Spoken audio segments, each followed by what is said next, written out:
आज की क्लास में हम कोवर को फिनिश करेंगे टेक्निकली, ताकि आप उस पर आंसर लिख सकें। दूसरा काम हम आज की क्लास में ये करेंगे कि कोवर के बाद कौन सा टॉपिक आपको पढ़ के रखना है वो बताएंगे। हम कोवर के बाद आपको जो भी 3 चैप्टर्स हैं इनसे रिलेटेड, वो तीनों यूट्यूब लाइव पे पढ़ाएंगे। यानी कल की क्लास यूट्यूब लाइव पे होगी, और कल हम अर्थ इंटीरियर पृथ्वी की आंतरिक संरचना पढ़ेंगे, अर्थक्वेक को पढ़ेंगे, और उसके बाद वॉल्केनो। ये 3 चैप्टर जो है, अर्थ इंटीरियर, ठीक है, एक पृथ्वी की आंतरिक संरचना, दूसरा भूकंप, और तीसरा ज्वालामुखी, ये 3 टॉपिक जो है यूट्यूब लाइव पे पढ़ेंगे। आप ही को पढ़ाएंगे, बट लाइव रहेंगे, ठीक है।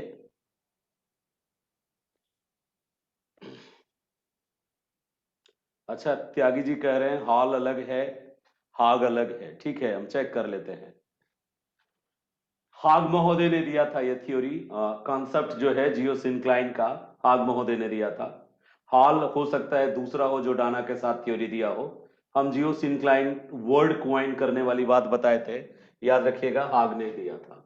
यहां भी इसने कहीं यूज किया होगा, ये रहा, हाग महोदय ने दिया था सिद्धांत के रूप में संकल्पना। अब यहां पे इसने उसी टर्म को हाल और डाना के साथ लिया है। चलो ध्यान देना, कोबर महोदय ने सबसे पहले जियोसिंक्लाइन की माउंटेन ओरिजिन की थ्योरी दी थी, लेकिन इस थ्योरी की शुरुआत करने वाला व्यक्ति था हॉग। हॉग जो थे उन्होंने ही डिफाइन किया था कि भूसन्नति क्या होता है। हॉग ने बताया था कि जो महाद्वीप हैं उनके जो तटीय भाग में तटीय भाग में समुद्र के किनारे, महासागर के किनारे, जो एक गर्त निर्मित होता है, एक ट्रंच निर्मित होता है, ट्रंच गर्त निर्मित होता है बड़े आकार का, जिनमें तटीय सागरों का निर्माण होता है, वह क्षेत्र ही मूलतः भूसन्नति का क्षेत्र है, ऐसा हाग महोदय ने बताया था। लेकिन हाग महोदय द्वारा जो कॉन्सेप्ट लाया गया वो उतना प्रचलित नहीं हुआ, पॉपुलर नहीं हुआ, क्योंकि उन्होंने ज्यादा डिटेल में इसको एक्सप्लेन नहीं किया था। उनके बाद हॉल और डाना ने जो कॉन्सेप्ट दिया, भूसन्नति के आधार पर पर्वत की उत्पत्ति के सिद्धांत को बताने का प्रयास किया था, ठीक है, लेकिन उनको भी उतनी सफलता नहीं मिली। सबसे ज्यादा प्रचलित हुए कोवर, इन्होंने फोल्डेड माउंटेन की उत्पत्ति के संदर्भ में जो ये जियोसिंक्लाइन थ्योरी दी, ये थ्योरी बहुत पॉपुलर हुई। कोवर ने बताया कि जो क्रस्ट है, क्रस्ट की चट्टानें लचीली होती है, और इन लचीली चट्टानों पर जब प्रेशर पड़ता है, थ्रस्ट पड़ता है, तो ये चट्टानें मुड़कर पर्वत बन जाती हैं। खास करके जो महाद्वीपीय क्रस्ट हैं, और महाद्वीपीय क्रस्ट का वह हिस्सा जो जियोसिंक्लाइन के रूप में है, यानी तटीय सागरों के रूप में है, उसी जियोसिंक्लाइन में इस तरह की संरचनाओं का निर्माण होता है, यानी बलित पर्वत बनते हैं। जियोसिंक्लाइन को डिफाइन करते हुए कुबर महोदय ने बताया था कि जियोसिंक्लाइन लंबे, सकड़े और उथले जलीय भाग होते हैं। इस पर काफी चर्चा मैं कर चुका हूं, आज सिर्फ आपको दिखला रहा हूं कि कैसे लोग अपने पीडीएफ या कैसे किताबों में चीजों को डिफाइन करके रखा गया है, बताया गया है।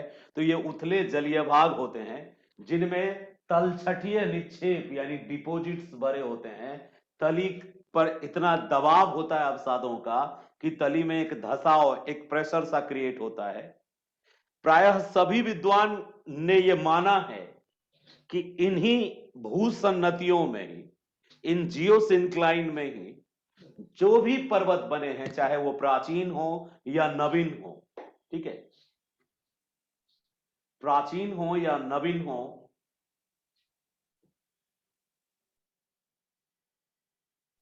प्राचीन हो या नवीन हो, वे सब पर्वत इन्हीं में बने हैं, इसी जियोसिंक्लाइन में।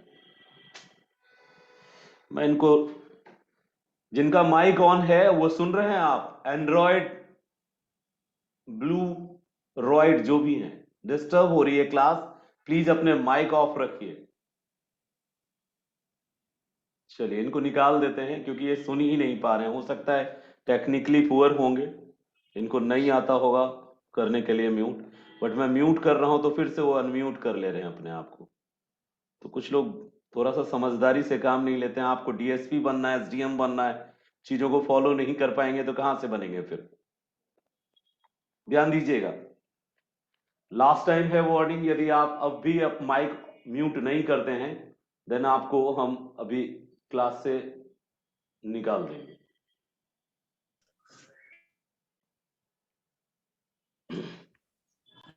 ध्यान रखिएगा, थोड़ा डिस्टरबेंस, फ्लो आना जरूरी है, टीचर के लिए बहुत जरूरी है कि वो फ्लो में आ जाए। जब वो फ्लो में आता है तभी उसके अंदर का पूरा जितना भी निचोड़ है वो निकल के बाहर आता है। तो अभी हम बस स्टार्ट कर रहे हैं बिगिनिंग। आज ऐसे ही पहले से मेरा दिमाग थोड़ा गर्म है, इंटरनेट वालों से लड़ के आपकी क्लास ले रहे हैं। लड़ने के बाद कि वो बार बार ड्रामेबाजी हो रही है, पैसा पे करता हूं ऐसा वैसा करके, खूब गुस्से में। जैसे आपको गुस्सा आता है वैसे मुझे भी आया। तो इसी गुस्से में अभी हम उनसे लड़के यहाँ आए हैं, तो यहाँ पे लड़ना नहीं चाहते बिल्कुल। तो अब डिस्टरबेंस नहीं चाहिए मुझे। अब मैं बोलूंगा नहीं, ना ही सुनूंगा, सीधे सीधे जिनका माइक ऑन रहा, जिनसे डिस्टर्ब हुआ उनको निकाल दूंगा मैं। तो कोबर जल्दी से खत्म करना है और नए टॉपिक्स हैं मेरे पास, लेके आया हूं मैं कुछ डिस्कस करने। कोबर के अलावा जितने भी जोग्राफर्स हैं सब ये मानते हैं कि भूसन्नतियों का, जियोसिंक्लाइन का डायरेक्ट कनेक्शन है माउंटेन ओरिजिन से, माउंटेन बिल्डिंग से, माउंटेन ओरिजिन से। वर्तमान समय में सब इसको मानते हैं, एज ए यूनिवर्सल थ्योरी के रूप में जियोसिंक्लाइन की थ्योरी को माना जाता है कि जितने भी माउंटेन, खास करके जो फोल्डेड माउंटेन है, सब जियोसिंक्लाइन से हुआ, चाहे रॉकी हो या फिर यूराल हो या फिर यूराल भूसन्नति से यूराल माउंटेन, रॉकी जियोसिंक्लाइन से रॉकी माउंटेन। जैसे अभी टेथिस को आप टेथिस जानते हैं, लेकिन हम में से बहुत कम लोग जानते हैं कि टेथिस की तरह ही यूराल भी एक जियोसिंक्लाइन था और रॉकी भी पहले एक जियोसिंक्लाइन था। टेथिस को हम टेथिस सागर कहते हैं, लेकिन यदि किसी छोटे नादान बच्चे को आप ये कहेंगे ना कि रॉकी भी कभी क्या था, एक सागर था, तो वो आपसे लड़ने लगेगा कि कौन मास्टर पढ़ा के भेजा है कि रॉकी पहले सागर था। टेथिस सागर बोलिएगा तो नहीं लड़ेगा वो आपसे। But in reality Rocky was a geosyncline, similarly Ural was also a geosyncline. Rocky geosyncline से रॉकी माउंटेन बना जो फोल्डेड माउंटेन है, यूराल जियोसिंक्लाइन से यूराल माउंटेन बना, टेथिस जियोसिंक्लाइन से हिमालय माउंटेन बना। ये एग्जाम्पल आपके आंसर्स में जरूर होने चाहिए। इसी कारण से कोबर महोदय ने भूसन्नतियों को पर्वत निर्माण से संबंधित होने के कारण पर्वतों का पालना कहा है। कोबर महोदय ने भूसन्नति को, जियोसिंक्लाइन को पर्वतों का पालना कहा है। तो जो भाई बहन नेट जेआरएफ की तैयारी करते हैं ना, उनके लिए एक इंपॉर्टेंट क्वेश्चन होता है, वो रट के जाते हैं कि भूसन्नति को, जियोसिंक्लाइन को पर्वतों का पालना किसने कहा है, तो कोबर ने कहा है। तो बहुत इंपॉर्टेंट हो जाता है उनके लिए। क्या कहा रियल में कोबर ने? कोबर का मेन पर्पस क्या था? कोबर का मेन पर्पस था कि जो प्राचीन दृढ़ भूखंड है, जो प्राचीन दृढ़ भूखंड है, कोबर ने बताया था कि दुनिया में 5 प्राचीन दृढ़ भूखंड हैं। कोबर ने बताया था कि दुनिया में 5 प्राचीन दृढ़ भूखंड हैं और उन दृढ़ भूखंडों के आधार पर ही कोबर ने यह डिफाइन करने की कोशिश की थी कि इन दृढ़ भूखंडों से सटा हुआ जो तटीय सागर है वो जियोसिंक्लाइन है। इन दृढ़ भूखंडों से सटा हुआ जो तटीय सागर है वो जियोसिंक्लाइन है, यानी वो भूसन्नति है। और उन्होंने ही ये बताया था कि इन्हीं भूसन्नतियों में जन्मा है बलित पर्वत। उन्होंने कहा कि ये कैसे संभव हुआ, आखिर कोई जियोसिंक्लाइन भूसन्नति, भूसन्नति मतलब जैसे मान लीजिए कि ये ठोस महासागर है, सॉरी महाद्वीप है, और इस तरफ भी ये ठोस महाद्वीप है, ये महाद्वीप है, और इन दो महाद्वीपों के बीच में एक छोटा सा पहले दरार बना और दरार बड़ा बन गया और ये सागर बन गए, और दोनों ओर के, ठीक है, दोनों ओर से,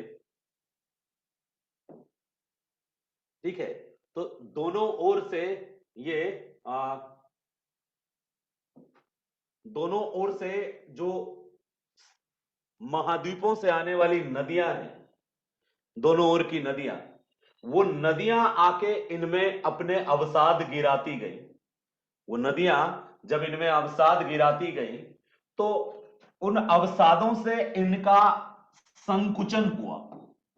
बहुत इस टर्म पे फोकस कीजिएगा। जो कोवर की थ्योरी है ना, वो संकुचन के सिद्धांत, संकुचन शक्ति, संकुचन समझते हैं, सिकुड़ना। संकुचन का मतलब क्या होता है? जैसे कोई स्प्रिंग है, तो स्प्रिंग में जब ये सिकुड़ता है, सिकुड़ना, जब ये सिकुड़ते हैं या फैलते हैं, तो दो तरह से स्प्रिंग के साथ वर्क होता है, या तो ये फैलते हैं या सिकुड़ते हैं। तो संकुचित होना माना सिकुड़ना। इनका सिद्धांत जो है कोबर का जियोसिंक्लाइन थ्योरी, बेसिकली संकुचन शक्ति, संकुचन फोर्स, संकुचन शक्ति पर आधारित है। ठीक है, जो स्प्रिंग है वो कंप्रेस होती है, तो कंप्रेशन का जो फोर्स है, फोर्स ऑफ कंप्रेशन पे आधारित है। कोवर मानते हैं कि पृथ्वी में जब संकुचन होता है, तो संकुचन से जो फोर्स जनरेट होता है, वो फोर्स गति करता है। यानी वो फोर्स संकुचित होने के बाद आगे तट की तरफ गति करता है, और इसी गति के कारण, इसी से प्रेरित होकर ये संपीड़नात्मक बल जो है, इसके कारण भूसन्नति के अंदर जो मलबा होता है, वो मलबा बलित पर्वत का रूप धारण कर लेता है। यदि मेरी बात आपको ठीक से ना समझ में आई हो तो घबराने की बिल्कुल आवश्यकता नहीं है। ठीक है, मैं आपको और डिटेल में बताने की कोशिश करूंगा ताकि आप और अच्छे से समझ जाएं। ठीक है, देखिए, दो शब्द को याद रखिएगा। एक शब्द क्या है? संकुचन बल, संकुचन बल। और दूसरा जो है संपीड़ित, संपीड़न। जो इंग्लिश मीडियम है, घबराना मत, हम दोनों ही फोर्स पे बात करेंगे। संकुचन बल और संपीड़न बल, दो फोर्सेस की बात समझिए। आपने देखा होगा साउथ की फिल्मों में, यहां पे हीरो मारता है विलन को, और फिर विलन के इधर तरंगे उठती हुई देखे होंगे आप। देखा है? कभी देखा होगा आपने, यहां मारा और ये एकदम टेढ़ा हो गया, इसमें बलन पड़ता गया आगे। दरअसल ये वही बल है। कोवर मानते हैं कि दृढ़ भूखंड जो होते हैं, यानी कि जो रिजिड सरफेस एरिया है, लैंड एरिया है, दृढ़ भूखंड जिसको कोवर ने कहा, इन दृढ़ भूखंडों में क्या होता है, इन्हीं के किनारे में इस तरह की जियोसिंक्लाइन होती है जिसमें मलबा भरा होता है। यदि यहां से कोई फोर्स इंजेक्ट हुआ, कभी आप बेडशीट को झाड़े हैं? यदि आपने बेडशीट को इस तरह से ऐसे झाड़ा होगा, इस तरह से ऐसे झाड़ेंगे बेडशीट, तो वो बेडशीट इसमें इस तरह से एक फोर्स जनरेट करेगा, यानी बेडशीट झड़ते हुए यहां आएगा, और जो मलबा होगा कहीं किनारे में, वो मलबा उछल के ऐसे ऐसे ऐसे ऐसे हो जाएगा, यानी मलबा जो है इस तरह से फैल जाएगा। इसी पे आधारित है कोवर की पूरी थ्योरी। कोवर का जो सिद्धांत है, कोवर का जो सिद्धांत है, दो फोर्सेस को एक्सप्लेन करता है। कौन कौन सा फोर्सेस? दो फोर्सेस को एक्सप्लेन करता है। एक फोर्स है, ठीक है, एक संकुचन बल है और दूसरा संपीड़न बल है। इसको इस यहां पे मैंने वही दो बताने की कोशिश की है। संकुचन शक्ति और संपीड़नात्मक बल के कारण भूसन्नति का मलबा इस तरह से फोल्ड हो जाता है और पर्वत का रूप धारण कर लेता है। कोबर कहते हैं कि जहां आज पर्वत है, पहले वहां भूसन्नतियां हुआ करती थी, और कोबर ने पर्वत निर्माण उसी भूसन्नति में बताया। इन भूसन्नतियों के चारों ओर प्राचीन दृढ़ भूखंड हुआ करते थे।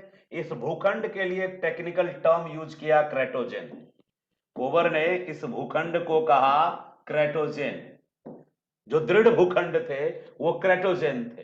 कोबर ने कहा कि भूसन्नतियां लंबे तथा चौड़े जलपूर्ण गड्ढा हुआ करती थी, गर्त हुआ करती थी, और क्रेटोजेन के जो फोर्स थे, उसी फोर्स के कारण क्रेटोजेन पे दबाव पड़ा, क्रेटोजेन पे फोर्स पड़ा, धक्का पड़ा, तो क्रेटोजेन से होते हुए वो दृढ़ भूखंड से वही फोर्स जाकर जब इस भूसन्नति पर इंजेक्ट हुआ, तो भूसन्नति का मलबा ही बलित होकर के बलित पर्वत का निर्माण कर दिया।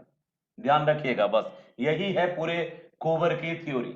कोबर की थ्योरी को एक्सप्लेन करते समय आपको क्या करना है, पूरा एक खाका खींच लीजिए एक दिमाग में कि कैसे कैसे सर कोबर को लिखेंगे।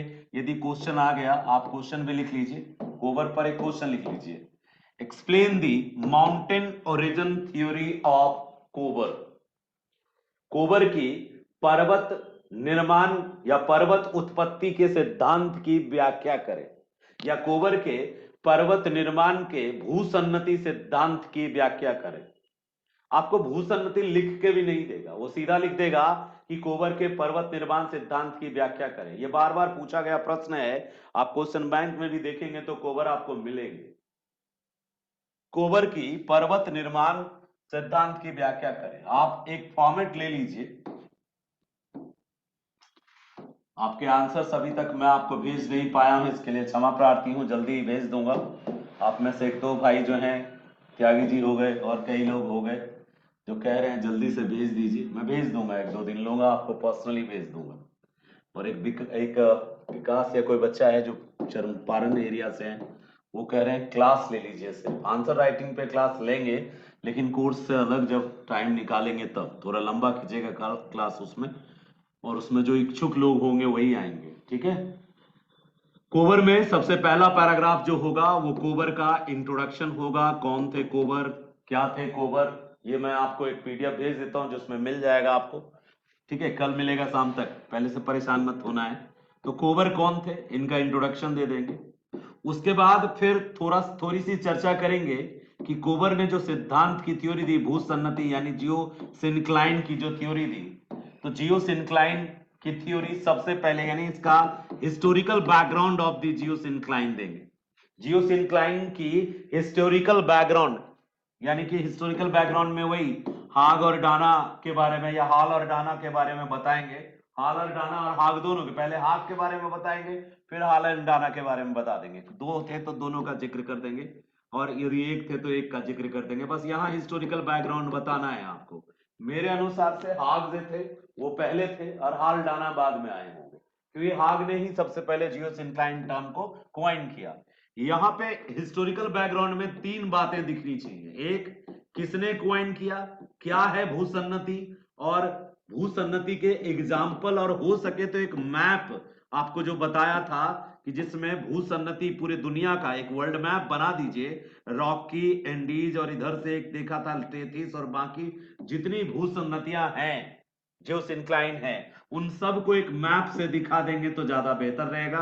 और वहां लिख भी सकते हैं, उन जियो सिनक्लाइंस का नाम भी लिख सकते हैं। यानी यहाँ पे भूसन्नतियों का मानचित्र यदि दे दें आप, अवेलेबल है भूसन्नति का मैप, आप चाहेंगे तो आपको भी हमने भेजा है आपको भूसन्नति का मैप, देख लीजिएगा ग्रुप में आपको अवेलेबल है।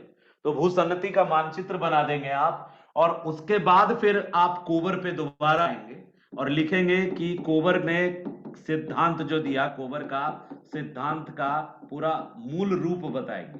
कोबर का सिद्धांत जो है वो है क्या दरअसल, तो उसमें आप बताएंगे कि कोबर की मान्यता थी, कोबर ये मानते थे, वही मान्यता यानी कि एजम्पशंस।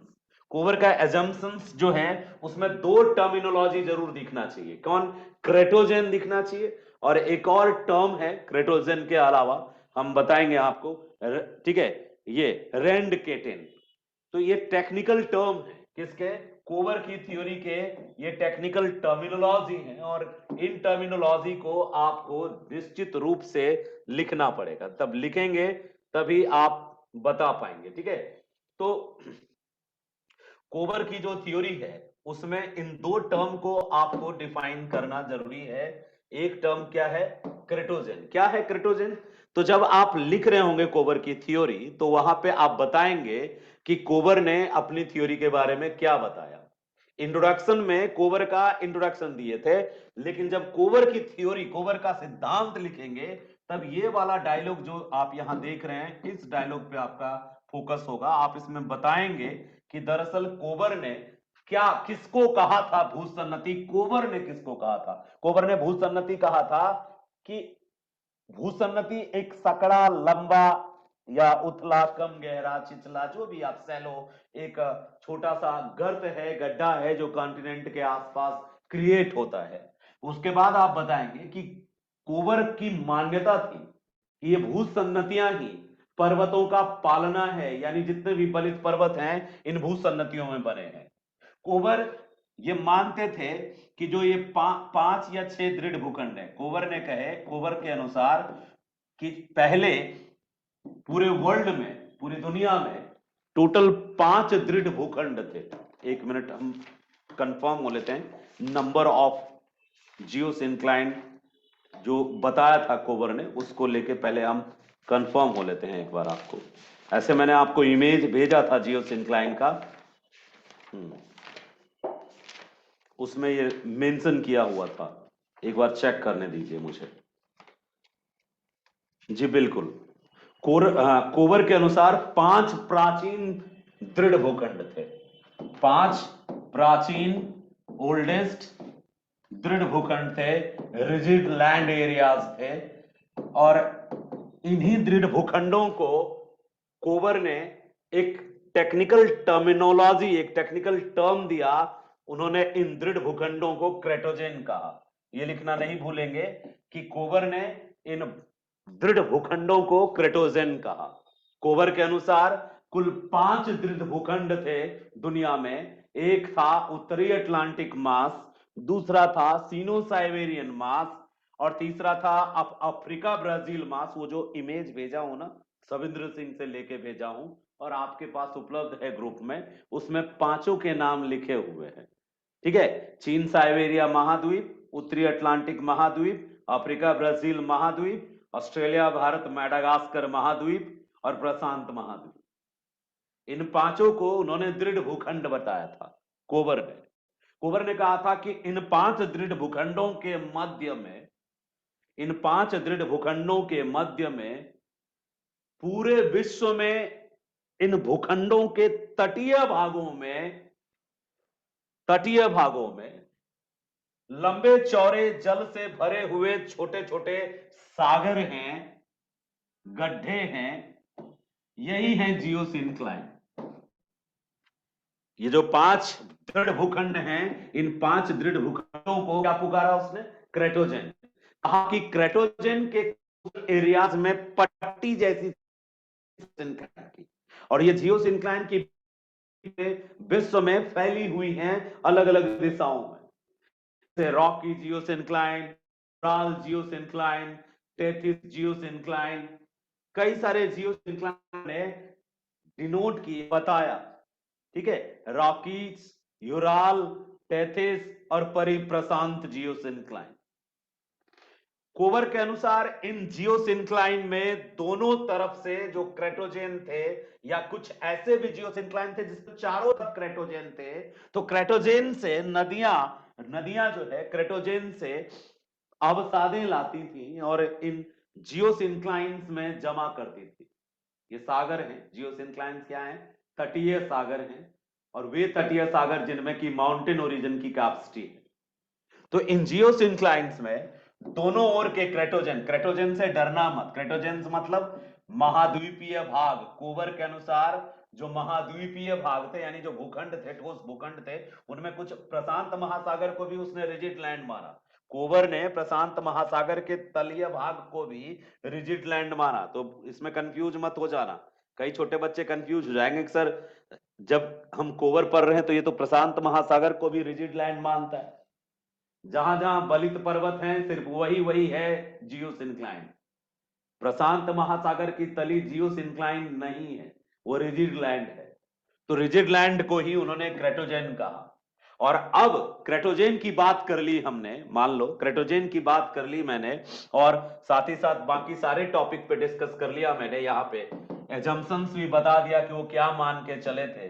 कोबर ने मान लिया था कि जो दुनिया में 5 दृढ़ भूखंड हैं, जो क्रेटोजेन नाम दिया उन्होंने, दृढ़ भूखंडों को क्रेटोजेन नाम दिया, और इन क्रेटोजेंस के कोस्टल एरियाज में जो वाटर से भरा हुआ, जल से पूर्ण जो गड्ढे हैं तटीय क्षेत्रों में, इन तटीय क्षेत्रों में जो उपलब्ध गड्ढे जिनमें समुद्र का जल भर गया है आके, इसको उन्होंने कहा भूसन्नति, जियोसिंक्लाइन।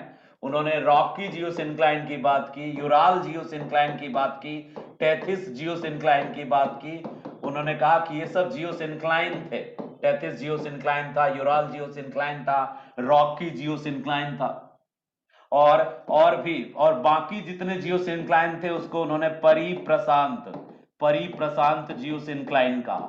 यानी कुल मिला के 4 भूसन्नति की चर्चा करते हैं, 4 बृहत भूसन्नति की चर्चा करते हैं कोवर कि रॉकी भूसन्नति, यूराल भूसन्नति, टेथिस भूसन्नति और परिप्रशांत भूसन्नति। इस परिप्रशांत भूसन्नति के अंतर्गत ही वो भूमध्य सागर वाले हिस्सा को मानते हैं, भूमध्य सागर, और जो कैस्पियन सागर और भूमध्य सागर को परिप्रशांत नहीं, टेथिस के अंतर्गत मानते हैं। टेथिस कोबर के अनुसार टेथिस का जो एरिया था, विस्तार था, लंबाई बहुत ज्यादा था, चौड़ाई कम थी टेथिस की, लंबाई ज्यादा था। वो मानते हैं कि टेथिस का ही हिस्सा कैस्पियन था, टेथिस का ही हिस्सा काला सागर था और टेथिस का ही हिस्सा ये भूमध्य सागर है। ये सब के सब जियोसिंक्लाइन है और इन सब में भविष्य में बलित पर्वत की उत्पत्ति की संभावना है यदि हम कोबर को सही माने तो कोबर का इंट्रोडक्शन दे दिया कि कौन थे कोबर। फिर आपने कोबर के सिद्धांत भूसन्नति से जुड़े हैं और भूसन्नति का हिस्टोरिकल बैकग्राउंड दे दिया कि किसने भूसन्नति शब्द क्वाइन किया और किसने भूसन्नति से संबंधित सिद्धांत दिया। और उसके बाद हमने दुनिया की जितनी भूसन्नतियां हैं और दुनिया के जो दृढ़ भूखंड हैं कोबर के अनुसार वो एक्सप्लेन कर दिए कि कोबर ने 5 दृढ़ भूखंडों की बात की और इन दृढ़ भूखंडों को क्रेटोजेन कहा। और कोबर ने इन दृढ़ भूखंडों के तटीय क्षेत्रों में कई जियोसिंक्लाइन की बात की कि इनके तटीय क्षेत्रों में जो लचीला गर्त है, जल गर्त यानी गड्ढा, गर्त, ट्रंचेस, वाटर से फुल फुल ट्रंचेस हैं कोस्टल रीजन में जो लचीले चट्टानों पर बसे हुए, मतलब स्थित है, लोकेटेड है। इन लचीले चट्टानों से मतलब तटीय क्षेत्रों में जो गर्त बना है, इन्हीं गर्त को कहा कोबर ने क्या, भूसन्नति। अब पूरा एक्सप्लेन कर दिया, यहां तक मान लो आपने डिटेल कर दिया और बता दिया, सारे भूसन्नतियों को बता दिया आपने, क्रेटोजेन को बता दिया। तो अब आपको मेन मूल सिद्धांत की चर्चा करनी है। यहां से आपको मूल सिद्धांत बताना है और मूल सिद्धांत जो कोबर का था कि आखिर इसमें पर्वत बने कैसे। ठीक है, इन भूसन्नतियों की चर्चा के बाद आप मूल सिद्धांत पे आ जाएंगे कि आखिर इन भूसन्नतियों में पर्वत बने कैसे। क्या कहा इस संदर्भ में कोबर ने कहा कि ये जो दृढ़ भूखंड है यानी क्रेटोजेन है, क्रेटोजेन में अगला हिस्सा जो होता है, इस क्रेटोजेन के किनारे वाला जो हिस्सा होता है, क्रेटोजेन के किनारे के हिस्से को उन्होंने अग्रदेश कहा, फोरलैंड कहा।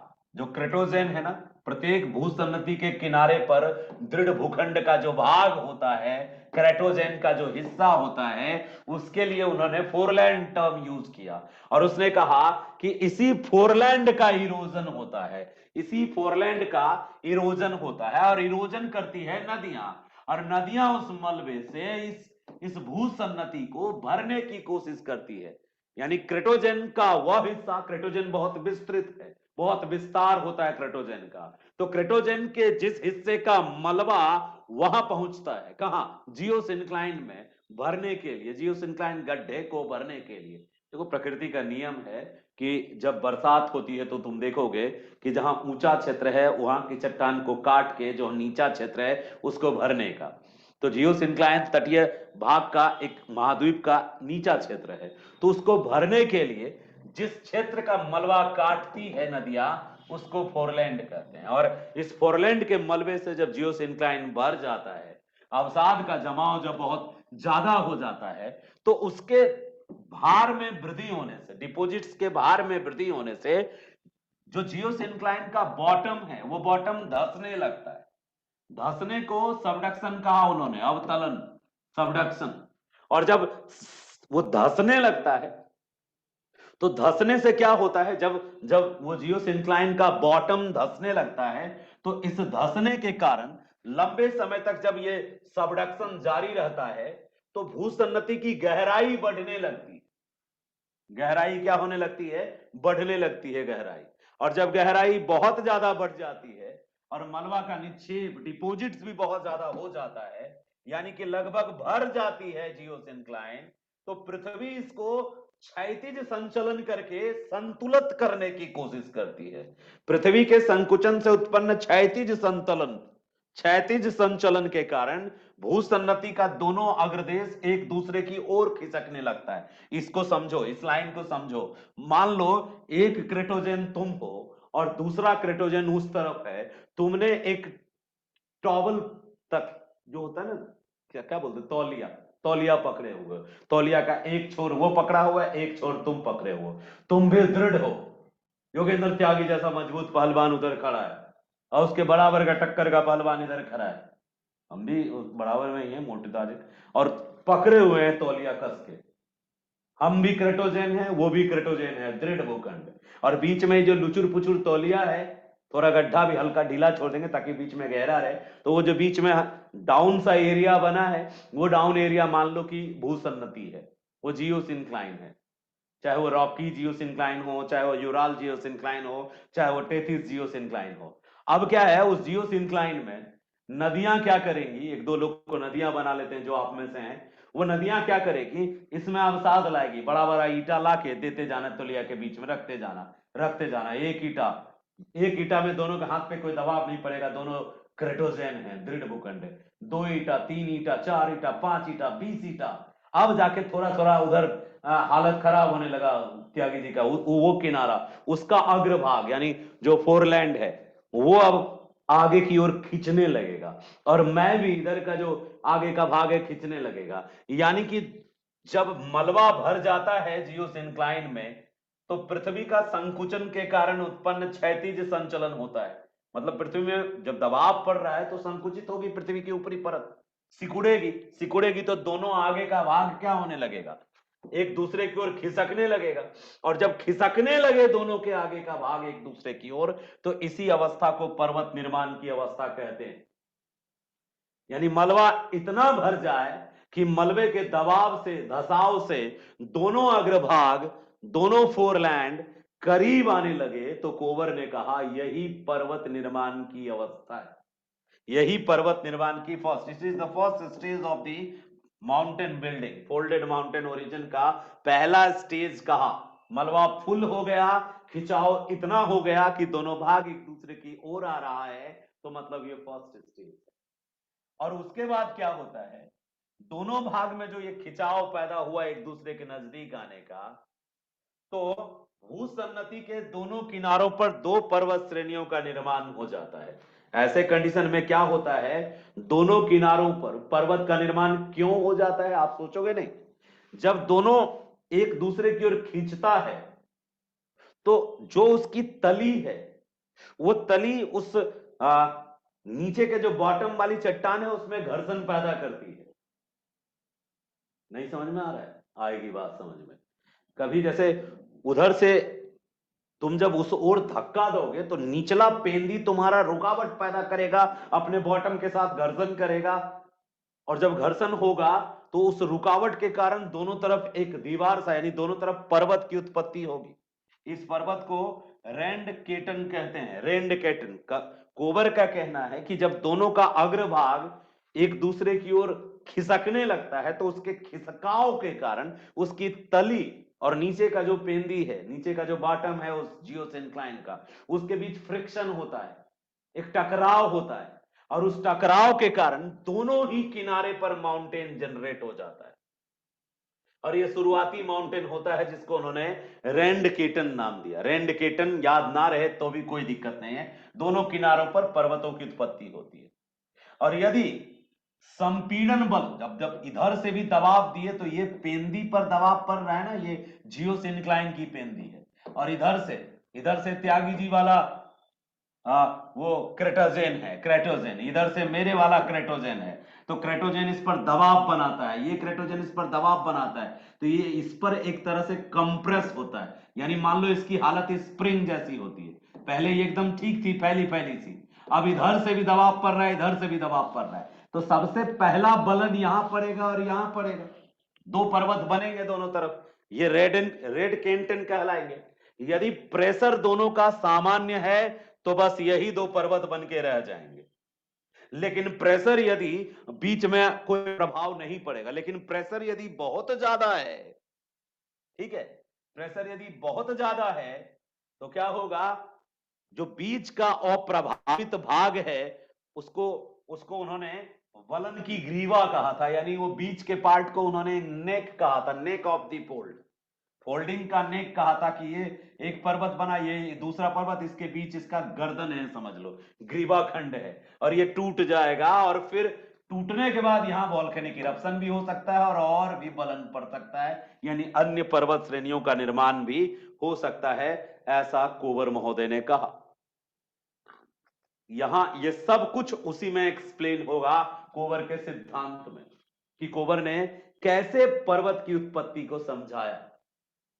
कोवर के लिए आप जो यहां पे आप स्वतंत्र हैं, कोई डायग्राम यदि देना चाहें तो इसमें डायग्राम दे करके आप चीजों को दिखा भी सकते हैं। एक क्रेटोजेन इधर है, दूसरा क्रेटोजेन इधर है, तो आप लिख सकते हैं, दो क्रेटोजेन बना सकते हैं, और इनके बीच में ये जो है ये क्या है, ये एक तरह से वो गर्त है, गड्ढा है, जिसमें क्या भरा है, मलबा भरा है। तो इसके कई लेयर दिखा सकते हैं, मलबों के लेयर दिखा सकते हैं, और जब क्रेटोजेन का फोर्स लगेगा तो पहला पर्वत यहां बनेगा दोनों किनारे पे, बलित पर्वत, तो इनका नाम हो जाएगा ये रेंडकेटन, ये दोनों रेंडकेटन हो जाएगा, और बीच में हो जाएगा मीडियन मास, मध्य पिंड, या फिर बीच वाले पार्ट को कहते हैं नैप कहते हैं, नैप मतलब हो गया ग्रीवा खंड, ठीक है, नेप हो गया।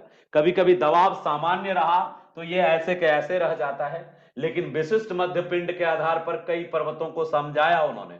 टेथिस भूसन्नति के उत्तर में यूरोप का जो भाग है और दक्षिण अफ्रीका का जो भाग है, इनके अग्रदेशों के आमने सामने सरकने के कारण अल्पाइन पर्वत बना। अल्पाइन पर्वत यानी कि आल्प्स पर्वत वाला जो सेक्शन है, वहां पे ग्रीवा वैसे के वैसे रह गई, जिसके कारण वो भूमध्य सागर बन गई। और भूमध्य सागर में इतने ज्वालामुखी क्यों फटते हैं, यही मीडियन मास के फट जाने के कारण, ग्रीवा खंड के टूट जाने के कारण। तो ग्रीवा खंड टूटने के कारण अंदर से मैग्मा निकल रही हैं, और ये वही ग्रीवा खंड है, और दोनों किनारे पे पर्वत है, ठीक है, यानी उधर आल्प्स बन गया और इधर एटलस और बाकी कई पर्वत, छोटी छोटी पर्वत श्रेणियां बनी है किनारे पे। तो ये अफ्रीका के उत्तरी तट पे जो माउंटेन्स हैं, आल्पस और अल्पाइन, वो एटलस, ये सब माउंटेन्स इसी टेथिस के बीच का जो वो जियोसिंक्लाइन है उसमें बना है। इसी तरह दक्षिण अफ्रीका में एक माउंटेन है जिसका नाम है ड्रैकेंसबर्ग, ठीक है। तो ड्रैकेंसबर्ग माउंटेन को भी कोशिश की थी कोवर ने समझाने की, क्या कि ड्रैकेंसबर्ग माउंटेन भी इसी जियोसिंक्लाइन की उपज है, जियोसिंक्लाइन के कारण यह क्रिएट हुआ है। अफ्रीका उत्तर की ओर सरक गया, और उत्तर की ओर सरकने के कारण Baetic Cordillera, Pyrenees, Alps, Carpathian, Balkan, Caucasus, ये सारे माउंटेन टेथिस के जियोसिंक्लाइन में बनने वाले ये माउंटेन है। चाहे काकेसस माउंटेन हो, या बाल्कन माउंटेन हो, या कार्पेथियन माउंटेन हो, या मेन आल्प्स माउंटेन हो, या पेरेनीज हो, पेरेनीज आपका नाम सुना होगा पेरेनीज का, या एपेनीज हो, Apennines, Pyrenees, Alps, Dinaric Alps, Carpathian, Caucasus, जो भी माउंटेन्स यूरोप में आप देख रहे हो, ये सारे माउंटेन्स कोवर के अनुसार जियोसिंक्लाइन से बने हुए माउंटेन्स हैं। और ये जियोसिंक्लाइन में सेम यही केस हुआ है, दोनों ओर का मलबा भरा टेथिस में, मलबा से दबाव पड़ा, जिसके कारण इधर का क्रेटोजेन, एक क्रेटोजेन इधर वाला है, दक्षिण की तरफ से अफ्रीका और उत्तर की तरफ से यूरोप, इन दोनों क्रेटोजेन का आपसी खिंचाव हुआ, आपसी खिंचाव के कारण दोनों तटों पर पर्वतों की उत्पत्ति हुई। यूरोप वाले का खिंचाव ज्यादा हुआ, इसलिए यूरोप में पर्वतों की संख्या ज्यादा बनी, और उस तरफ खिंचाव कम रहा क्योंकि वही उधर से प्रेशर था, इधर से प्रेशर था, इस प्रेशर ये ज्यादा बड़े आकार का था, अफ्रीकन क्रेटोजेन था, तो उसके प्रेशर के कारण ज्यादा खिंचाव जो क्रिएट हुआ, धक्का जो है, जब आप पर कोई धक्का देता है तो आप रिजिड ज्यादा करते हो, तो रिजिड यानी उसका आप डिफेंस कहिए उसको, एक रोकने के लिए, तो रोकने के चक्कर में ये जो उस ओर गति हुई इनकी, उस गति के कारण ये सारे माउंटेन्स क्रिएट हुए। कोवर एक्सप्लेन हिमालय को भी करते हैं। कोवर का कहना है कि तिब्बत का पठार क्यों बना, जियोसिंक्लाइन थ्योरी के आधार पर कोवर ने तिब्बत के पठार के बारे में बताया कि ये तिब्बत का पठार ग्रीवा है, मध्य पिंड है। मध्य पिंड क्या होता है, एक क्रेटोजेन यूरेशिया, दूसरा क्रेटोजेन भारत, दक्षिण की तरफ से इंडियन क्रेटोजन आया, उत्तर की तरफ से ये यूरेशियन क्रेटोजन था। इन दोनों क्रेटोजन के बीच में टेथिस नाम का सी था, टेथिस सी नहीं, टेथिस जियोसिंक्लाइन था। और टेथिस जियोसिंक्लाइन में जो यूरेशियन क्रेटोजन है और जो इंडियन क्रेटोजन है, उन दोनों के बीच एक खिंचाव क्रिएट हुआ, जिसके कारण क्यूनल्यून माउंटेन, क्यूनल्यून माउंटेन नाम सुना है ना, Kunlun, Kunlun mountain, Karakoram Kailash mountain create हुआ। और इस तरफ हिमालय क्रिएट हुआ, और इसके बीच वाला जो भाग है ये मध्य ग्रीवा बन गई। ये क्या बन गई? ग्रीवा। ग्रीवा मतलब मध्य पिंड, नेप, नेप बोल सकते हैं इसको, नैप बन गया। तो तिब्बत का पठार कोबर के अनुसार एक नैप है। अभी जस्ट मैंने बताया मध्य ग्रीवा, मिडिल ग्रीवा के लिए टर्म आता है NAPPE। तो तिब्बत का पठार कोबर के अनुसार से NAPPE, जिसको आप मध्य ग्रीवा कह सकते हैं। किसकी ग्रीवा है, किसका गर्दन है ये, किसकी मध्य ग्रीवा है? कोबर, तो कोबर के अनुसार तो ये टेथिस जियोसिंक्लाइन की मध्य ग्रीवा है। टेथिस जियोसिंक्लाइन की मध्य ग्रीवा है। इस ग्रीवा के एक तरफ ये भारत वाला जो क्रेटोजन था उससे हिमालय बना है, और जो यूरेशिया वाला क्रेटोजन है इससे क्यूनल्यून बना है। और क्यूनल्यून, ठीक है, क्यूनल्यून और क्यूनल्यून और दूसरी तरफ आपका जो हिमालय है, हिमालय और क्यूनल्यून के बीच में ये चीन के तरफ वाला माउंटेन काराकोरम और क्यूनल्यून एक साथ, और हिमालय के बीच में ये तिब्बत का पठार। तिब्बत का पठार कोबर ने अपने सिद्धांत में तिब्बत को एज अ मध्य पिंड या मिडिल मास या फिर ग्रीवा या नेप के रूप में एक्सप्लेन किया है। ठीक है, समझाने का प्रयास किया है। ये कल्पना कोबर ने विशिष्ट पर्वत निर्माण स्थल की व्याख्या करने के, और कोई थ्योरी नहीं है जो तिब्बत को एक्सप्लेन करे। व्हाई कोबर बिकम सो पॉपुलर? कोबर पॉपुलर क्यों हो गया? तिब्बत के पठार का ओरिजिन प्लेट टेक्टोनिक थ्योरी भी नहीं बता पाता है। तिब्बत के पठार का ओरिजिन प्लेट टेक्टोनिक थ्योरी नहीं बता पाता है कि तिब्बत का पठार क्यों बना। वो हिमालय की उत्पत्ति बताता है कि हिमाद्री कैसे बना, हिमाचल कैसे बना, शिवालिक कैसे बना, लेकिन वो ये नहीं बताता है कि तिब्बत कैसे बना। तिब्बत का पठार क्यों पठार बन गया, वो पर्वत क्यों नहीं रहा? तो तिब्बत का पठार क्यों पठार बन गया? क्योंकि कोबर बड़ा अच्छा समझाता है कि भाई दो क्रेटोजन था, दो क्रेटोजन, वही जो तिब्बत, ये जो टर्म है इस टर्म को खूब क्वाइन करना, जितना क्रेटोजन टर्म को आप क्वाइन करो, जियोसिंक्लाइन को क्वाइन करो। देखो ऑप्शनल के आंसर्स में कुछ स्पेशल नहीं लिखना होता है, इंफॉर्मेशंस तो वही है, same to same informations. Informations कुछ नया नहीं होगा, इंफॉर्मेशंस को परोसने का तरीका नया होगा। ऑप्शनल वाले तकनीकी शब्दों का प्रयोग करेंगे और सामान्य अध्ययन वाले उसको साधारण शब्दों में लिखेंगे। तुम हिमालय की उत्पत्ति दिख रहे हो तो तुम कोबर को उसमें कोट करोगे, तुम middle mass, nappe term, cratogen term, foreland term, ये सब टर्म ही तुमको वहां पे एक स्पेशल तुम्हारी पहचान बनाएगी। तुम वो लिखने का तरीका तुम्हारा बदल जाएगा। तुम क्रेटोजन टर्म यूज करोगे, तुम फोरलैंड टर्म यूज करोगे, तुम रेंड केटन यूज करोगे कि Kunlun was a rand craton and Himalaya was a rand ketone.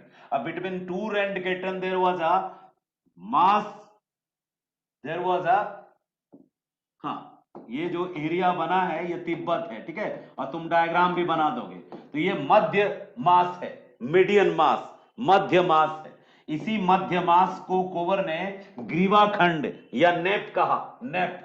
तो तिब्बत नेप है, डायग्राम बना करके इधर क्यूनल्यून लिखोगे और इधर हिमालय लिखोगे, और इधर इसके साथ साथ ये क्रेटोजन भी बताओगे कि that was the Eurasian kratogen and that was the Indian kratogen. Between two kratogen there was a Tethys geosyncline, Tethys geosyncline, and दोनों ही क्रेटोजन का जो फोरलैंड था, फोरलैंड की जो नदियां थी देवर, हाँ, वो सबके सब नदियां अपने डिपोजिट्स को इस जियोसिंक्लाइन, टेथिस जियोसिंक्लाइन में लाकर भरती जा रही थी। जब उस बहुत ज्यादा डिपोजिट्स उसने कर दिया नदियों ने, तो उस नदियों के द्वारा लाए गए डिपोजिट से जब टेथिस जियोसिंक्लाइन के बॉटम पर धसाव, दबाव पड़ा और बॉटम धसने लग गया, बहुत ज्यादा धसने लग गया, बॉटम धस गया। किसका? टेथिस का बॉटम, ड्यू टू सेडिमेंटेशन। तो बॉटम को बैलेंस करने के लिए अर्थ का जो हॉरिजेंटल फोर्स है, संचलन फोर्स, पृथ्वी के घूर्णन के कारण पृथ्वी अपने को बैलेंस भी करती है। बैलेंस करने के लिए इसको आइसोस्टेसी कहते हैं, मैं पढ़ा दूंगा आपको। तो आइसोस्टेसी के लिए, आइसोस्टेसी क्या है, भूसंतुलन क्या है? भूसंतुलन का सिद्धांत ये मानता है कि पृथ्वी अपने ऊपरी परत में एक संतुलन की अवस्था लाने के लिए एक खास फोर्स को यूज करती है, संचलन बल को। जैसे आप गाय को पीठ पर पानी दे दो, ठंडी में तो देते ही हो भगाने के लिए, तो गाय अपने पीठ के पानी को, एक्स्ट्रा पानी जो अनवांटेड पानी, उसको हटाने के लिए क्या करती है? भूकंप क्रिएट करती है, कंपन करती है, और कंपन करके अपने पीठ से झाड़ देती है सारा पानी। तो सिमिलरली उसी तरीके से वो पृथ्वी भी अपने आप को संतुलित करने के लिए एक संचलन बल यूज करती है, और उस संचलन बल से क्या होता है, फोर्स इस ओर इसको क्या करता है, एक तरीके से एक इसको मेंटेन करने के लिए इसको अप कर देता है, यानी ये इसमें भी थोड़ा बलन पड़ जाता है, लेकिन साथ ही साथ एक खिंचाव भी क्रिएट करता है दोनों तरफ से, इनको भी खींचता है, इस वाले क्रेटोजन को और इस वाले क्रेटोजन को। तो जब ये क्रेटोजन उस ओर गति करते हैं तो इनका जो क्रेटोजन का किनारा है इस जियोसिंक्लाइन के किनारे और उस मलबे से टकराकर किनारे पर ही एक पर्वत निर्माण करता है, जिसको रेड कैंटन कहते हैं। तो रेड कैंटन क्रिएट करता है हिमालय, एक रेड कैंटन है, रेड कैंटन है, और क्यूलियन या काराकोरम भी एक रेड कैंटन है। और इन दो रेड कैंटन के बीच वाला जो एरिया है, उस बीच वाले एरिया में यदि तनाव सामान्य रहा तो एक मीडियन मास क्रिएट होता है, और ये मीडियन मास को ही नेप कहते हैं, जो अप हो जाता है मलबे के कारण, ये उठ जाता है धीरे धीरे, कहीं कम उठता है, दबाव कम रहा तो समुद्र के रूप में ही रह जाता है, और दबाव ज्यादा रहा तो ये अप हो जाता है, कहीं कहीं ब्रोकन भी हो जाता है, ग्रीवा टूट जाता है, तो वॉल्केनिक इरप्शन भी अंदर से होता है, और इस तरह से एक पठारी संरचना निर्मित हो जाती है, जिसको इंटर माउंटेनियर प्लेटू कहते हैं। हर एक फोल्डेड माउंटेन में एक इंटर माउंटेनियर प्लेटू आपको जरूर दिखेगा। जैसे एंडीज है तो बोलीविया का पठार, जैसे रॉकी है तो रॉकी के बीच में भी great basin plateau, Colorado plateau. Colorado plateau is a median mass ग्रीवा नेप बिटवीन दी रॉकी। रॉकी में जो रॉकी का जो बना था ना वो जियोसिंक्लाइन, जिसके एक तरफ जो है रॉकी माउंटेन सीरीज बना, दूसरे तरफ कोस्टल माउंटेन सीरीज बना, फिर कास्केड भी बना, और उसके बीच में छोटा सा ग्रीवा खंड बना, जिसको आप कहते हो कोलोराडो प्लेटू। सिमिलरली एंडीज में भी बोलीविया प्लेटू, इसी तरह से हिमालय में तिब्बत प्लेटू। ठीक है, तो ये जो प्लेटू रीजन क्रिएट होता है, ये प्लेटू रीजन यूरोप में भी, आल्प्स के बीच में भी जो हंगरी का क्षेत्र है, ऑस्ट्रिया हंगरी का क्षेत्र है, बाल्कन का क्षेत्र है, उसमें कई सारे ऐसे प्लेटू रीजन्स क्रिएट हुए हैं जो ग्रीवा है।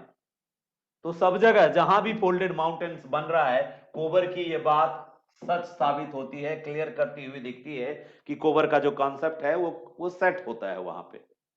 कभी कभी ये बलन के कारण ये जो नैप है ये टूट भी जाती है, और जब ये टूट जाती है तो एक बलन दूसरे बलन पर चढ़ भी जाता है, ठीक है, जिसके कारण ग्रीवाखंड का निर्माण होता है या प्लेटू का निर्माण होता है, जैसे तिब्बत प्लेटू है। तो कुबर ने इसके बेसिस पे, इसके आधार पे काफी कुछ एक्सप्लेन किया कि हिमालय और क्यूलियन के बीच तिब्बत का पठार जो है वो मीडियन मास है, बीच का पार्ट है, और इस तरह से उन्होंने पर्वतीकरण को समझाने की कोशिश की, और यही है कोबर का सिद्धांत। हिमालय के निर्माण के विषय में कोबर ने इतना डिटेल बताया जिसने उसको पॉपुलर कर दिया। तिब्बत के प्लेटू की संरचना निर्माण को समझा करके ही उसने अपनी बड़ाई अर्जित की, तो वही उनका मेन अचीवमेंट माना जाता है, ठीक है, तिब्बत का पठार वाला। तो अब इसकी आलोचना पढ़ना बहुत जरूरी है इनका। ये ऐसा ना समझ ले कोई बच्चा कि यही सबसे ज्यादा मान्य सिद्धांत है, यानी यूनिवर्सल थ्योरी नहीं है, कोबर की भी आलोचना हो।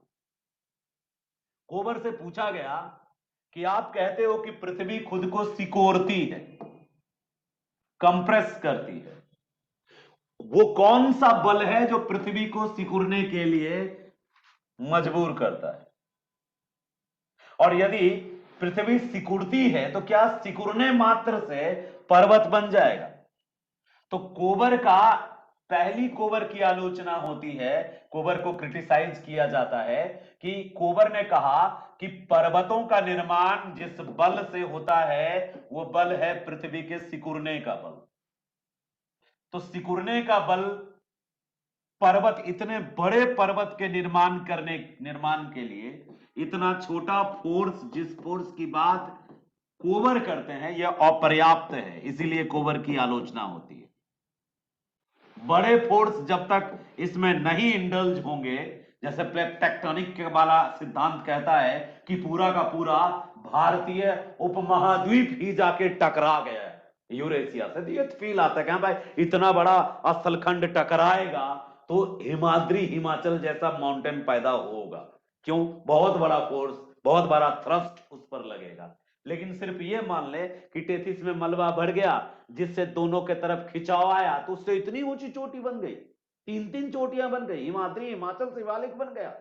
ये बात कुछ हजम नहीं हुई और यहाँ पे लोगों ने हाजमोला मांग लिया इनसे। ठीक है, हाजमोला सर, यानी कि कोबर जिस फोर्स को पर्वत निर्माण के लिए रिस्पॉन्सिबल बताया, वो फोर्स था सिकुड़ने का फोर्स। सिकुड़ना मतलब खिंचाव के कारण दोनों एक दूसरे की ओर सिकुड़ा, और सिकुड़ने के कारण ही दोनों तरफ रोडेंजेंट यानी वही पर्वत बन गए। ये बात कुछ हजम नहीं हुई, ये आलोचना होती है इस आधार पे। कोबर के अनुसार जो जियोसिंक्लाइन है उसके दोनों किनारे सरकते हैं। खुद कोबर ने कहा कि इधर से योगेंद्र त्यागी सरकता है, उधर से आलोक कुमार भी सरकता है। क्यों सरकता है? दबाव झेल नहीं पाता है इस मलबे का। तो इसके लिए बहुत जरूरी है ना कि ये दोनों किनारा वाला पार्ट जुड़ा होना चाहिए। एक दूसरी बात ये है कि ये दोनों सरकने की बात यदि मान लें कि दोनों किनारे एक दूसरे की ओर सरकते हैं, तो फिर स्वेस ने क्या कहा था? स्वेस एक महोदय हैं, स्वेस महोदय ज्योग्राफर हैं, उन्होंने कहा था भूसन्नति का दोनों किनारा कभी सरक नहीं सकता, कोई एक ही किनारा सरक सकता है। तो या तो स्वेस गलत है या कोबर गलत है। तो यहां पे कोबर की आलोचना स्वेस के आधार पर कोबर की आलोचना की जा सकती है कि अकॉर्डिंग टू स्वेस only one side of the geosyncline can move, both side of the geosyncline cannot move। वो भी वो वाला साइड मूव करेगा जिसका वो हिस्सा है, वो जियोसिंक्लाइन जिस दृढ़ भूखंड का वो हिस्सा है, जिससे वो कनेक्टेड है, जिसके साथ अटैच है, केवल वही मूव कर सकता है, ऐसा स्वेस ने कहा था। जबकि कोबर मानते हैं कि दोनों मूव करता है, दोनों किनारा एक दूसरे की ओर सरकता है। थोड़ा तुम बढ़ो थोड़ा हम बढ़े वाली बात कोबर करते हैं, जबकि उनके पहले के जो उनके बाद के और पहले के जो भी ज्योग्राफर्स हुए, उनका कहना है कि कोई एक ही किनारा मूव कर सकता है। एक और आलोचना है कोबर की, जबरदस्त आलोचना है कोबर के सिद्धांत से। पूर्व पश्चिम दिशा में फैले हुए पर्वत जैसे हिमालय, आल्प्स, ये तो स्पष्ट हो जाता है, लेकिन उत्तर दक्षिण दिशा में फैले पर्वत जैसे रॉकी एंडीज हैं, ये उनके अनुसार सही साबित नहीं हो पाता है। क्यों साबित नहीं हो पाता है? क्योंकि पृथ्वी यदि संचलन करेगी तो अपने घूर्णन के अनुसार संचलित होगी। ठीक है, पृथ्वी यदि संचलन करेगी तो वो अपने घूर्णन के मुताबिक संचलन करेगी, संतुलन बनाएगी। कांपेगी भी ऐसे ही, पृथ्वी ऐसे ही चल रही है तो संचलन भी ऐसे होगा। तो इस हिसाब से पूर्व पश्चिम दिशा में फैले हुए पर्वत जो हैं, हिमालय हो गए, आल्प्स हो गए, ये क्लियर हो जाता है। चलिए आपको मैं दूसरे तरीके से इसको बताता हूं, हो सकता है इससे कंफ्यूजन पैदा हो। घूर्णन का अपने माइंड से निकाल दीजिए, बस सीधा समझिए। कोबर ने जो थ्योरी दी थी उसमें उसने कहा था कि ये जो संचलन बल है ये हॉरिजेंटल लगता है। संचलन बल जो है ये हॉरिजेंटल लगता है, क्षैतिज रूप से कार्य करता है। तो जब संचलन बल क्षैतिज रूप से कार्य करता है, ठीक है, क्षैतिज रूप से कार्य करता है, तो इसके बेसिस पे दो दो डायरेक्शन में बनने वाले पर्वत, रॉकी और एंडीज ऐसे बने हैं, जबकि हिमालय और आल्प्स ऐसे बना है। दोनों डायरेक्शन स्पष्ट नहीं हो सकता है। ठीक है, हिमालय की उत्पत्ति को बहुत बेहतर कोबर समझा लेते हैं, लेकिन रॉकी और एंडीज को पूरी तरीके से समझाने में कोबर का सिद्धांत सफल नहीं है। क्यों नहीं सफल है?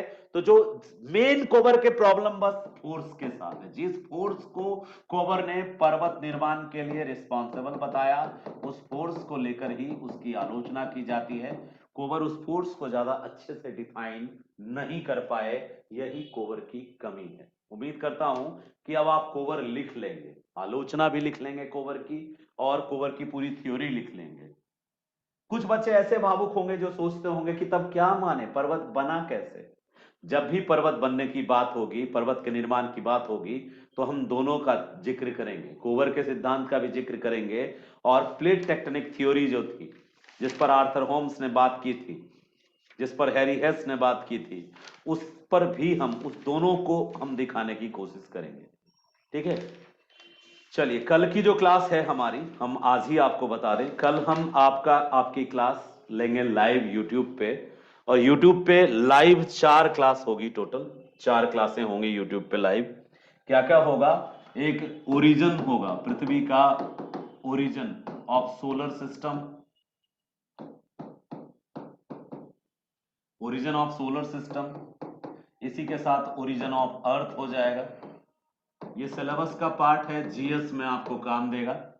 दूसरा हम बताएंगे अर्थ इंटीरियर, जो पृथ्वी है उसकी जो आंतरिक संरचना है उसको डिटेल में बताएंगे, जीएस का पार्ट है। और तीसरा है अर्थक्विक और सुनामी, अर्थक्विक और सुनामी जो है ये जीएस का पार्ट है, और साथ ही साथ हमारे जीएस में ये ऑप्शनल में भी काम देगा, और वॉल्केनो। ये 4 चैप्टर है जो हम लगातार लाइव क्लास जो होगी यूट्यूब पे उसमें एक्सप्लेन करेंगे कल से। ठीक है, जिस दिन यूट्यूब लाइव पे क्लास होगी उस पर जूम पे नहीं होगी, किसी एक पे ही क्लास लूंगा। ये 4 चैप्टर यूट्यूब लाइव में हो जाएगा, और जितने थ्योरीज थे वो थ्योरी यहां आपको काम आएंगे, उन थ्योरी का इम्प्लीमेंटेशन सीख पाएंगे आप, खास करके अर्थक्वेक में, वॉल्केनिज्म में, वहां पे आप सीख पाएंगे। तो ये सारे टॉपिक्स हम उस पे करेंगे, और बाकी फिर लौट आएंगे डेविस और पैंक को लेके जूम पे।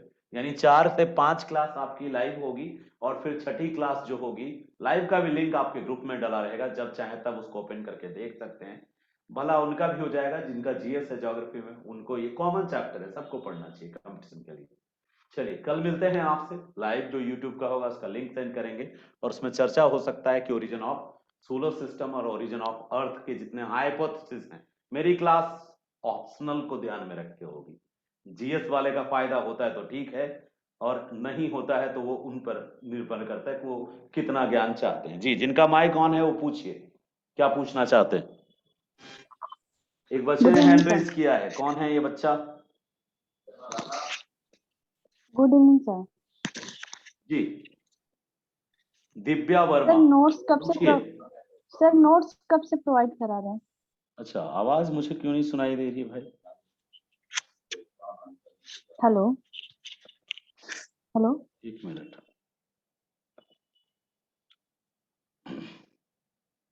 जी Divya ji. Good evening sir. अच्छा, आप ऐसा कीजिए, टाइप कर दीजिए क्वेश्चंस, क्योंकि आपकी आवाज मुझे सुनाई नहीं दे रही। हो सकता है कि माइक कहीं से ऑफ हो। एक मिनट, स्पीकर।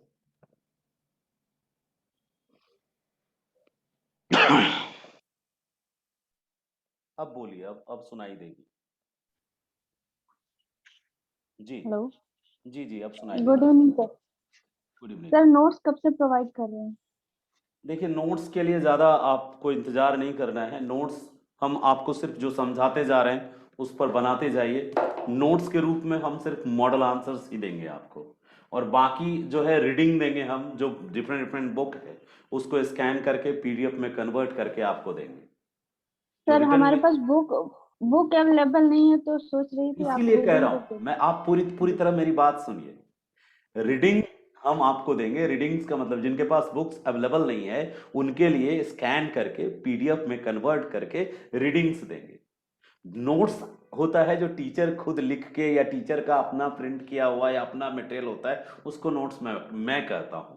और बाकी यदि कोई इधर से उधर से कॉपी पेस्ट करके कुछ देता है, उसके लिए मैं टर्म यूज करता हूं रीडिंग्स। दिल्ली यूनिवर्सिटी में ये ज्यादा कल्चर है। रीडिंग्स का मतलब जब टीचर आपको टॉपिक रिलेटेड कंटेंट जो है, कंटेंट्स कलेक्ट करके दे रहा है, तो वो है रीडिंग्स। तो मैं रीडिंग्स जल्दी ही प्रोवाइड करा दूंगा आपको टॉपिक वाइज। यानी कि अब जनवरी स्टार्ट है, तो 10 जनवरी तक जो जो अब तक टॉपिक हुआ है उसके रीडिंग्स दे देंगे, और डाउट क्लास ऑर्गेनाइज कर देंगे, और रीडिंग्स को पढ़ने के बाद यदि कोई डाउट्स होता है तो।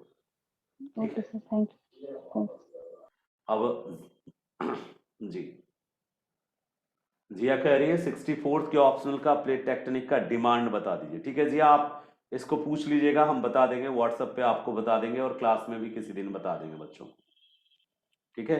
आज की क्लास मुझे अब ऑफ करनी पड़ेगी बिकॉज दूसरी क्लास यूट्यूब पे हिस्ट्री की क्लास लाइव है। सब भाई आप लोग ज्वाइन करो, और जो नहीं ज्वाइन कर पाते हैं आप उनको बाद में जरूर देखना। वो ऑप्शनल के लिए नहीं है, वो पीटी के लिए एक गजब का पिलर क्रिएट करने की कोशिश कर रहा हूँ इंटरेस्टिंग वे में। चाहे वो मराठा पढ़ाया मैंने, जो भी मैं यूट्यूब पे पढ़ा रहा हूँ ना पीटी निकालने के पर्पज से, चाहे पुर्तगाल पढ़ाया मैंने या फिर डच पढ़ाया, आज मैं ब्रिटिश पढ़ा रहा हूँ, कल भी ब्रिटिश ही पढ़ाया था। तो इसको आपको मिस नहीं करना है, जब भी टाइम मिले उसको एक बार देख के नोट्स बना लीजिए। और यदि आपको लगता है कि वो सारी चीजें आपको पता है और कुछ भी नया नहीं है तो फिर आप उसको मत देखिए, लेकिन यदि कुछ नया लगे तो जरूर देखिएगा उसमें। ठीक है, तो आज की क्लास इतनी ही है, कल मिलते हैं आपसे। लाइव होगी कल की क्लास आपकी।